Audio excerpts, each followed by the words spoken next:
You're listening to the Travis Makes Money podcast presented by GoHighLevel.com. For a free 30-day trial of the best all-in-one digital marketing software tool on the planet, just go to GoHighLevel.com/Travis. What's going on, money makers? Welcome back to the Travis Makes Money podcast, where it's our mission to help you make more money.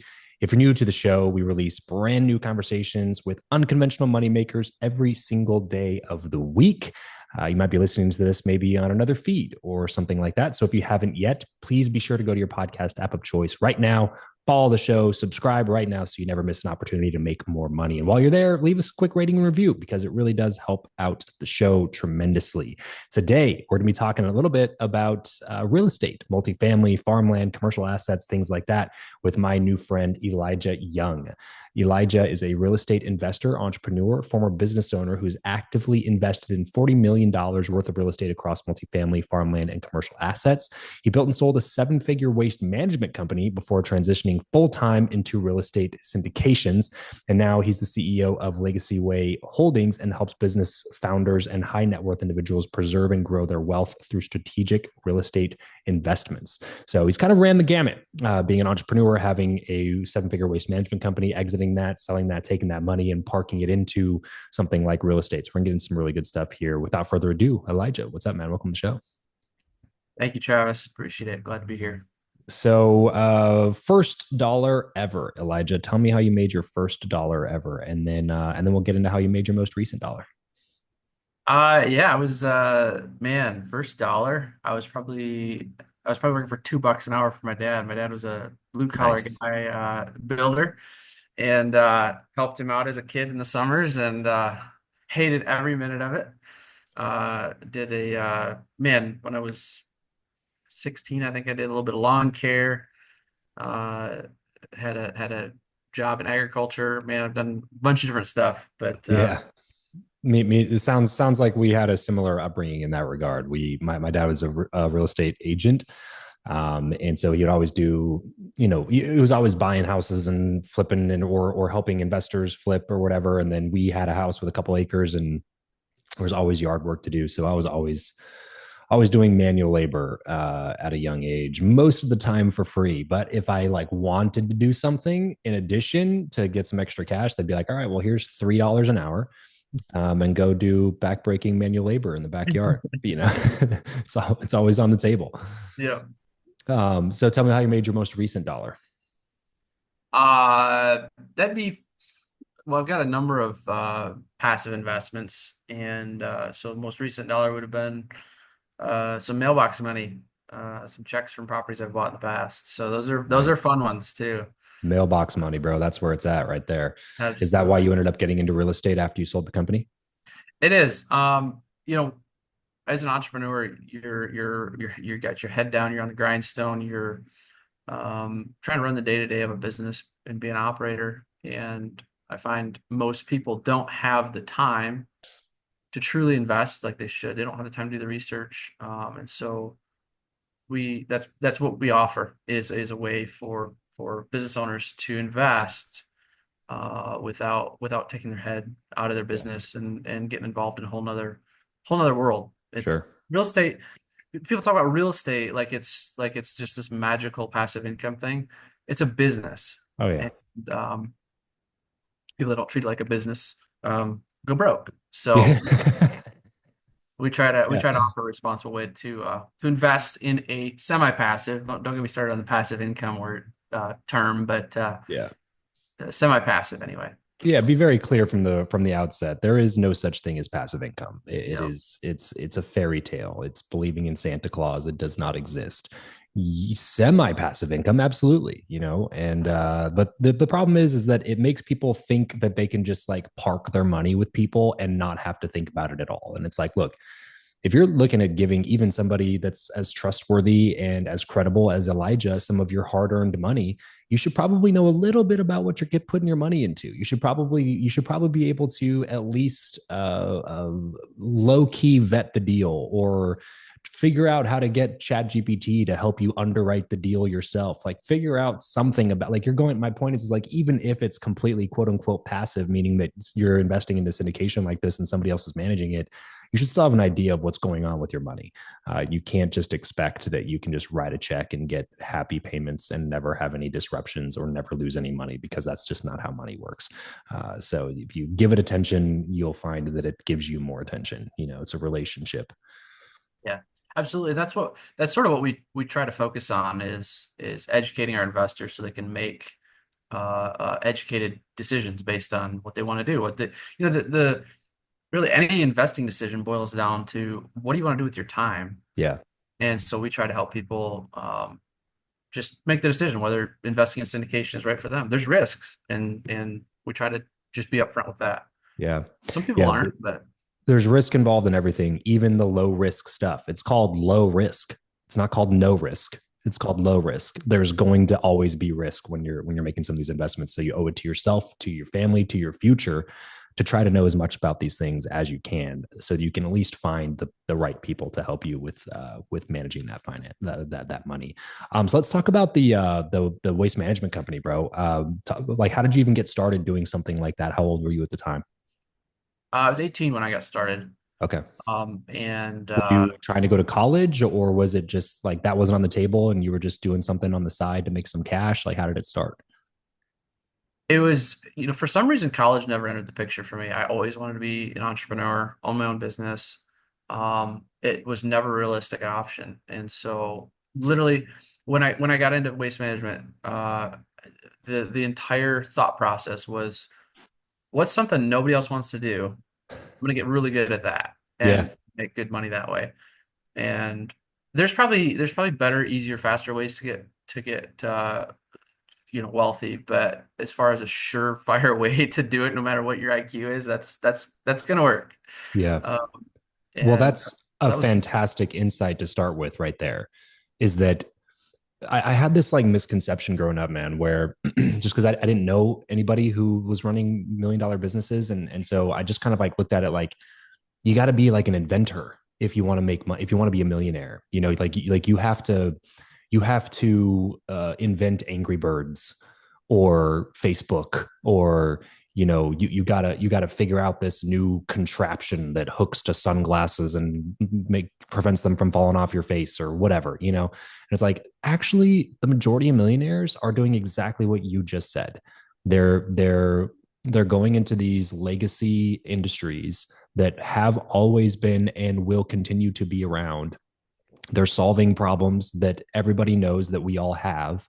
And then they just get good at one thing in that world. They differentiate by one small factor that's just like, look, yes, there's a bunch of other waste management companies. Yes, there's a bunch of other HVAC companies. Yes, there's a bunch of other plumbing companies, or, insert boring business here, laundromat, car washes. But what do we do that's just a little bit different than what everybody else does? And how do we focus on serving this segment of the market rather than that segment of the market? And you can build these 7-figure businesses, which are designed to be easily exitable because they are legacy businesses, because there's already private equity companies that are actively searching to scoop up these types of businesses in a bunch of other areas around the country. And it makes it to where you can build a company in your 20s doing something boring that most people don't want to do, create real marketplace value and enterprise value in the business, and then sell it to somebody who wants to buy it. And then you can open up your options from there. If you want to follow your passion or whatever, great. Follow your passion with 7 figures in the bank, though. You know what I mean? Not just exactly. like hoping against hope that you're going to be able to figure it out, and that some venture capital firm is going to write you a check for $30 million, because it's just the odds of that being successful are so infinitely lower than the odds of being successful with one of these boring businesses like we are talking about. Yeah, yeah, and it really it's so hard on me to hear people complain because it's like that they're not making any progress in their business or whatever. It's like, okay, well, why don't you go do 10 years pumping shit? Then we'll talk. Oh, you eat shit at your 9 to 5 Yeah, finance job that you're yeah, trying to, data entry job. yeah, Yeah, right, yeah. right. I've had that stuff actually in my mouth, so don't talk to me. what were some of the problems that you ran into that you had to solve owning that business? I'm sure, like, jumping into something at 18 probably just started as like, I can do this myself, and just, I can make 60 grand just like doing this work. And that seems better than like taking a salaried office position somewhere for working for some asshole that's going to control my schedule that I don't respect. So let me just do this. But then at some point you were like, oh, there's like, there's like real money on the table here. Yeah, I would say there's different stages that every entrepreneur goes through. First you're just working for yourself. You got flexibility. You don't really have any money, so you're risking it all to risking for the biscuit. But as time goes on, then you have to hire people, and I think the biggest challenge for me, the biggest challenge has always arose with people. It's just it's people problems, and then you have to learn to go from being an operator to being a business owner. You have to run it as a business, and that's a hard transition. And I'm not sure that I've got it all figured out yet. That's one of the things that when I sold my business, um, it kind of grew into this monster that I hated. And I got burned out, man. Yeah. And that's my goal going forward with this new business. Is that's why it's called Legacy Way Holdings, because I want to build a company that, an actual business, a great business defined by Jim Collins in his Beyond Entrepreneurship book, right? That outlives me.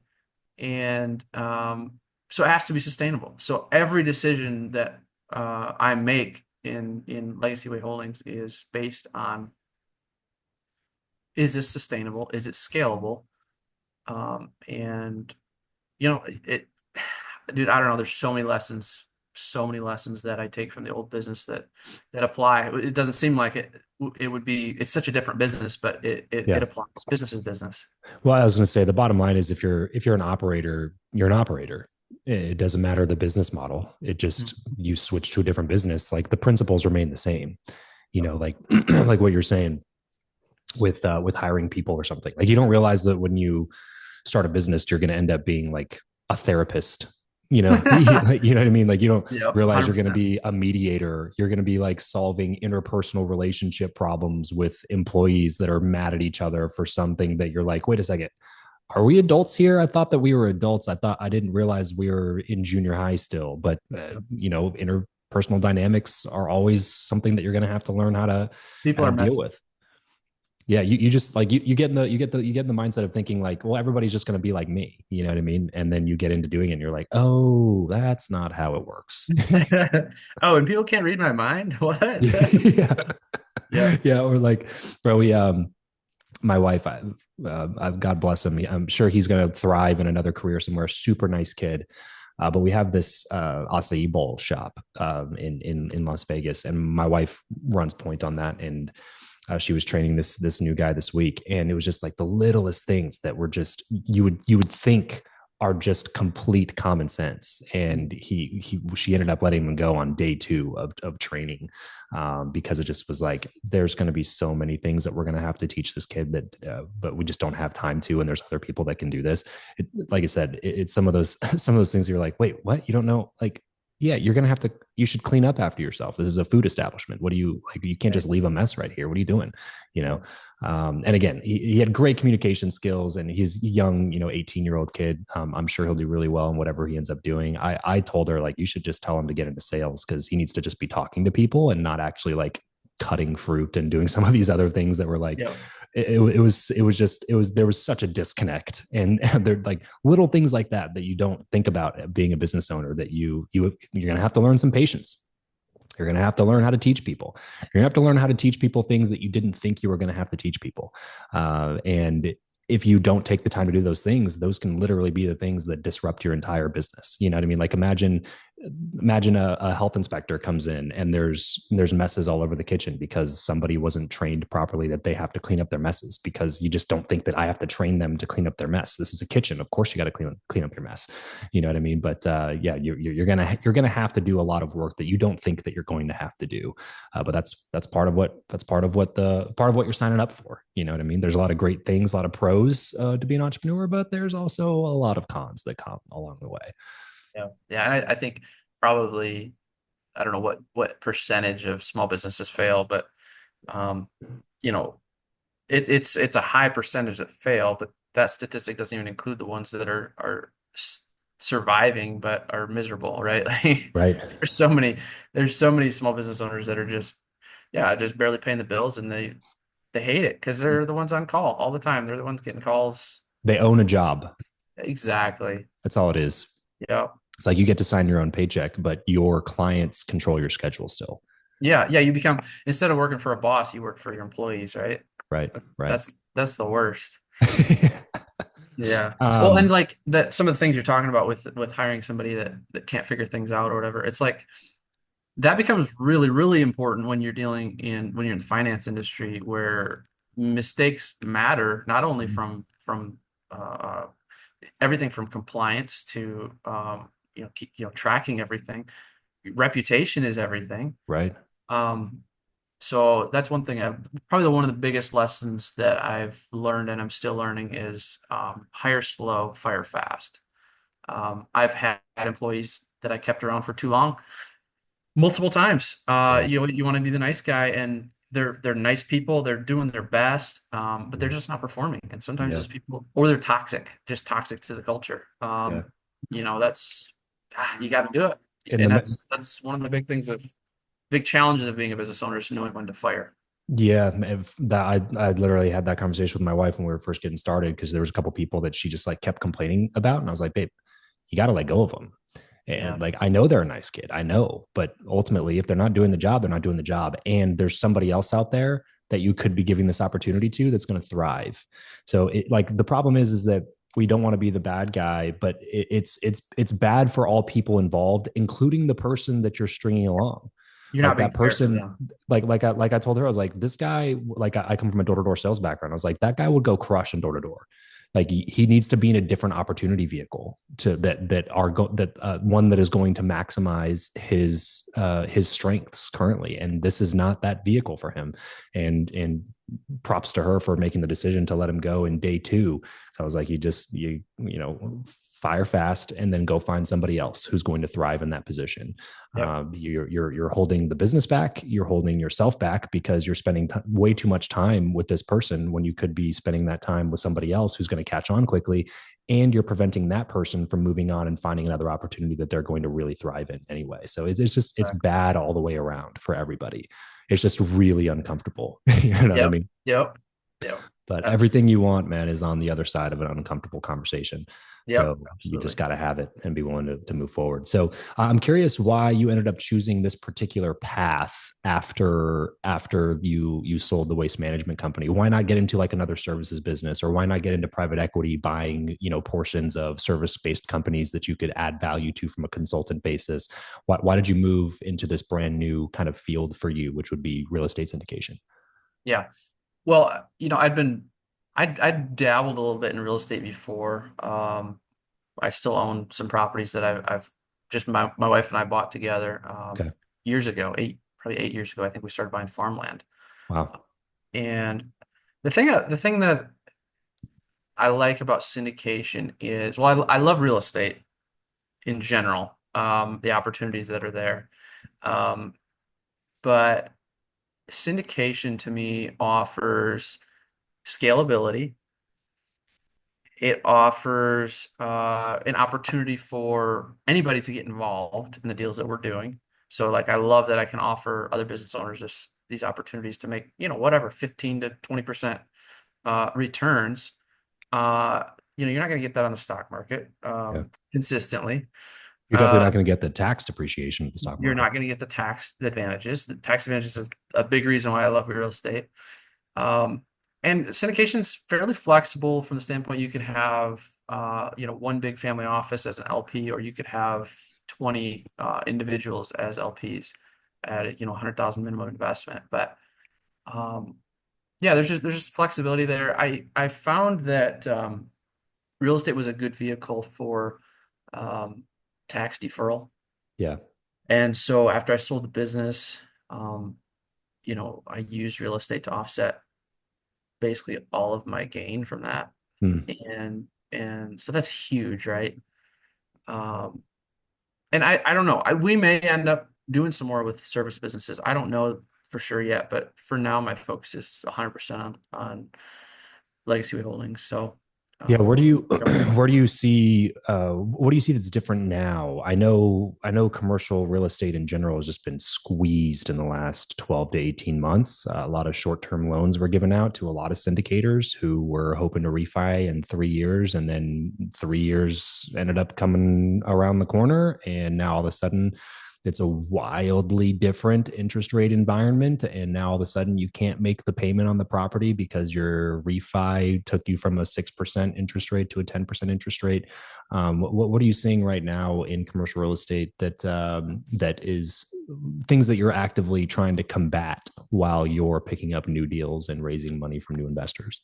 yeah, it's a weird time in commercial real estate. I just talked to a really big syndicator that has been doing this for 30 years, never lost investor money, and they just in January they lost investor money for the first time. They had a deal go Wow. bad. They bought it with floating rate debt in 21, and in 24 they tried to they extended as long as they could. They put I think $6 million into the deal, and at the end of the day they couldn't pull it through, and they wiped out their LPs. Wow. So there's stuff like that happening, but yeah, there's so much money on the sidelines still. Hmm. And long term, multifamily is still a really solid play. Are, And are sorry, go ahead. multifamily is still a solid play because we still have a housing problem Yeah. shortage, and development just ground to a halt because rates went so high. And then we've got all these syndicators struggling right now, but there's tons of money on the sidelines just waiting to pick up distressed deals. Yeah. So I don't see, who knows, right? Pull out my crystal ball here. We could be in for some more pain. I wouldn't be surprised. Some of the stuff that we've bought everything with fixed rate debt or else seller financing. So we're doing fine. But yeah, I don't know. I don't know what we're going to see. If it's just going to be actually a flood of great properties that are going to hit the market, I think it's going to be quieter than that. I think it's going to be so far. It's just been banks have worked with guys and extended or just made provisions for these guys that are struggling. So Hmm. I don't know. Are See where you it goes. adjusting? Are you actively adjusting anything like in your particular buy box? Like, are you trying to like maybe raise more capital to decrease the leverage that you get on a property, things like that? Well, I'm in a unique situation right now. We're actually serving as missionaries to our church in Seattle right now, so I'm not actively in acquisitions mode right now. Okay, got it. Um, Expect to see deals in about a year. We'll start picking up deals again. Um, so right now it's investor relations and it's building an investor base. So we're ready to go when the time comes. I've been for the last year or so here. I've been pretty infatuated with the idea of buying distressed properties with cash. That's what I was thinking, man. I just had this conversation with somebody recently where I was like, it seems like the move, if you're still in the game, in the syndication game, it seems like the move is just like going to investors and saying, we just need to raise, instead of raising 30% down plus renovations, we're going to raise 100%. Like we need to be in a position where we can, like, not only are we stronger buyers from a cash perspective, but Yep. we're also not competing against these crazy interest rates that are making the monthly payments just untenable. Like it seems like the move is just like, let's just raise the cash that's required to acquire the property and do all the renovations. And like if we can refinance and take some money out and distribute to investors, great. But plan to just have your money sitting here for a while until like this environment gets a little bit better. Yeah, I mean, really, this in my mind, the sooner you can get to where you're playing with house money, the better, right? So,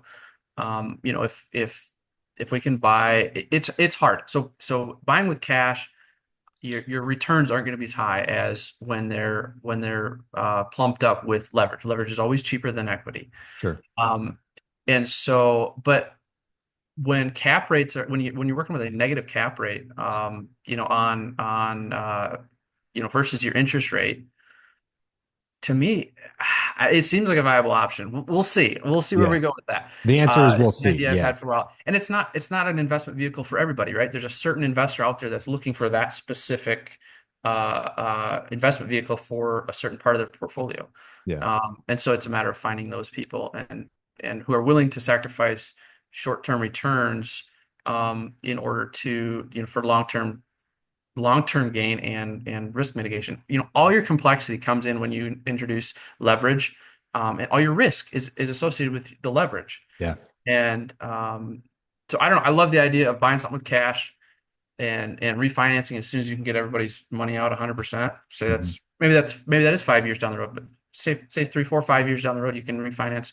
We can get you all your cash out, and then you're playing with house money, like with really, really low risk. It's like, I don't know. That seems like I don't know. We'll see where Yeah. it goes. We'll see where We'll it see. goes. We'll see where it goes, man. Yeah, it seems like a viable path forward to me. Like I just I feel like there's a bunch of investors at this point who are just looking at it like, well, how do we mitigate the risk as much as we possibly can? And Yeah. if you're investing in something like multifamily real estate, it's because this is like a lower risk vehicle compared to a lot of other asset classes. So, like, man, if we can take that risk down even more by just being like, look, we own the property.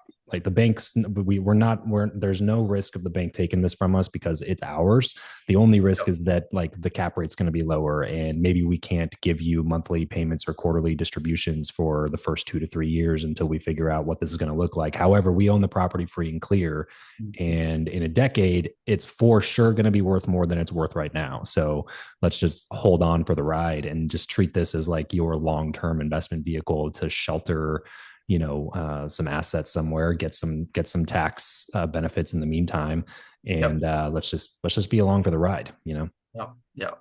But Yeah, I love that. I like I say, I haven't done it yet, but at some point, I think we're gonna try it. well, See. appreciate it, dude. Thanks for coming on and talking a little bit about this stuff. It's needed. This information needs to get out there in a lot of different ways. And for those business owners that are out there that have some extra cash, you're looking to park it somewhere. These are some things you need to be thinking about. So, Elijah, thank you for taking the time to come on, bro. Let's move into the last segment here. Just some quick random questions, quick random answers. We'll get you out of here. Awesome. What profession other than your own do you think that it would have been fun to master? Ooh. Uh, YouTuber. There's always time, bro. There's always Yeah, time. yeah, sure. If you could sit on a park bench with someone, past or present, and chat for an hour, who would it be? That would have to be Charlie Munger. How do you like to consume information best? Books, audiobooks, blogs, podcasts, YouTube videos? I like books. For some reason audiobooks don't work for me, and videos I just end up wasting time. So I like just good old paper books. What's a good money making or business type book that you'd recommend? Oh man, oh there's so many, dude. I'm reading one right now. I gotta say Rich Dad Poor Dad because everybody does. But the one thing is good. How many you want? I'll give you a bunch. Yeah, I was going to say that those are two really great ones to start with. The one thing I can't recommend more. Jay Papasan actually came on the show. We talked about that a bunch. It's one of those books that's like I think a game changer for a lot of people that Yeah, spend their time doing way too much. yeah, yeah. What is your go-to pump up song, Elijah? Oh no, I honestly don't have one.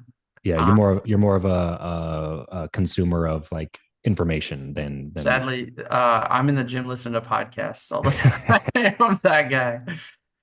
What's something that you are not very good at? Oh, uh, uh, seems like I used to be athletic as when I was a kid, and it seems like that's gone downhill. So I'm gonna say pickleball because that's one thing I've been trying to play a little bit. I'm finding out I suck. So, Great answer. Great answer. As we get everything wrapped up here, bro, where can people go to get more from you?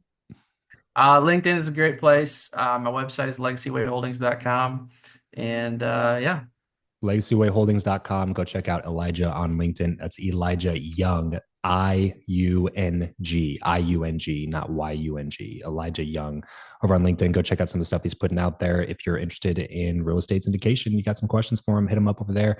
Elijah, thanks for doing this. Everybody else listening to it, remember, money only solves your money problems, but it's a little bit easier to solve the rest of your problems if you got some money in the bank. So let's solve that problem first here on the Travis Makes Money podcast. Thanks for tuning in. Catch you next time. Peace out.